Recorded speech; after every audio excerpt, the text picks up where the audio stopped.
What is up guys, it's Cal. In this video I'm going to show you a preview of the Cathedral of Eternal Night dungeon that's coming in patch 7.2 in WoW. Now for the most part, it's going to be sped up because, no one wants to watch a 30-minute video. It will go at like a somewhat normal speed during the boss fights, and I will explain how to do the boss fights.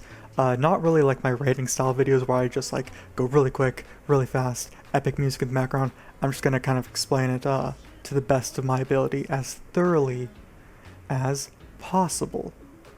So let's get started.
The first boss is Aggrenox. Now you do have to clear out the entire room before you fight him because he can knock you back and you don't want to get knocked into extra ads. Now everyone's going to have a debuff called Poisonous Spores, which is going to start out doing 20k every 2 seconds, which is like nothing, but that does rack up throughout the fight.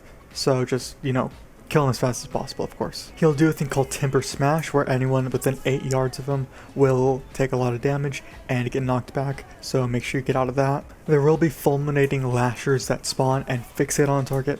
Just kill them as soon as possible. They might spawn by the boss, they can spawn towards the back of the room, so just kill them as soon as you see them up. And then there's another thing called Choking Vines, which will sort of just lash onto a player and it'll just pretty much siphon your health. You want to move 20 yards away from it to sort of break the chain, and then it'll go away.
Second boss is Thrashbite the Scornful. Now there's really only 3 moves that you have to worry about. The first one he'll do is Pulverizing Crudgel, which as he's casting that, you want to get as far away from him as you can. The further you are, the less damage you'll take. Then he'll select someone for Scornful Charge. If he selects you, run behind one of the 4 bookcases around the room, and then he'll charge the bookcase, not dealing much damage to anyone. And then immediately after that, he'll go to the outer ring and then do Destructive Rampage and just spin around in a circle around the outer ring. You do not want to get caught in this rampage, so everyone needs to be in the center.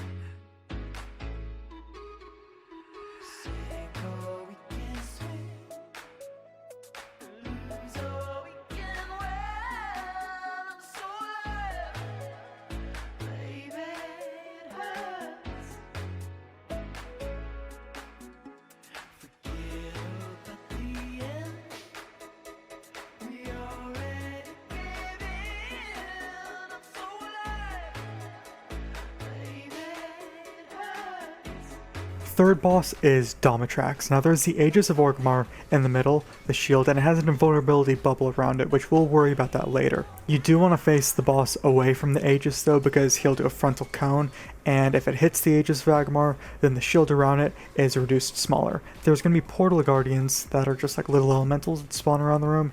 You want to kill those ASAP because they'll spawn ads, and obviously just cleave down the ads. They'll also spawn Hellblaze Feasters, which are a different type of ad, and if they reach the shield, they will reduce the size of the shield. So you also want to kill those as soon as they spawn. Now the biggest thing that you want to look out for, which I messed up on here, is that when he casts Chaotic Energy, that's when you want to get into the shield. It's going to reduce the damage you take. It's also going to reduce the damage you do, but that doesn't matter. But it will protect you from the Chaotic Energy.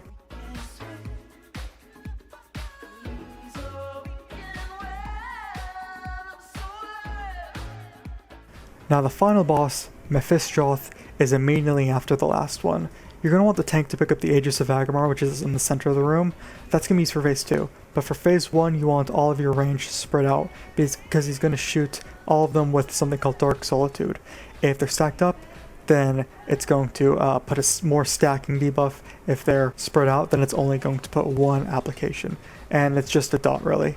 He'll also do Carrion Swarm, which is something more for the tank to worry about, because you do want Mephistroth faced away from the party. It's going to pretty much put this like green slime looking stuff in a cone in front of him.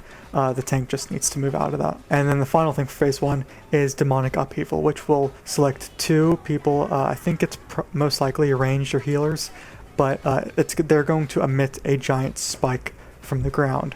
And that spike does go away in phase 2. So we did end up hitting phase 2 pretty much right as the spikes came up, so we didn't really get to see what they did, but the people who had those arrows over their head that spawned the spikes moved to the back of the room. And then for phase 2, Mephistroth is going to go into the shadows, so you can't really attack him, and then Illidan's going to go into the center of the room, and he's going to try to seek out where Mephistroth is so you can finish killing him. So in this phase, there's going to be shadowy Mephistroths that are around the room that all DPS have to kill. Now the tank, or really whoever picked up the Aegis of Orgrimmar, has to stand on Illidan and use it, and it's going to put a shield which you can rotate around. The shadow Mephistroths will shoot these shadow balls towards Illidan. You have to block the shadow balls so they don't hit Illidan, because if they do, then that phase is going to take longer. And you don't want it to take longer because of a debuff you have called Creeping Shadows, which is a stacking debuff for as long as you're in this phase. It's just going to rank up in damage. There will also be Dreadwings that fly around during this phase. We didn't really worry about them, but they pretty much shot like these fell bolts at us.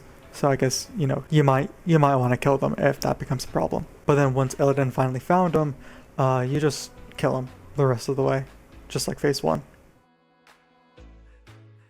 And that is it, guys. That is the entire video for the Cathedral of Eternal Night. All of the bosses in this dungeon. There's only 4. It was a pretty neat dungeon. I enjoyed it. I liked it. Blizzard did a good job on it. But anyways, if this video is helpful at all to you, you can leave a like on it, sub to the channel. Remember, this is in beta, so some things are subject to change. But I'll see you guys in the next video.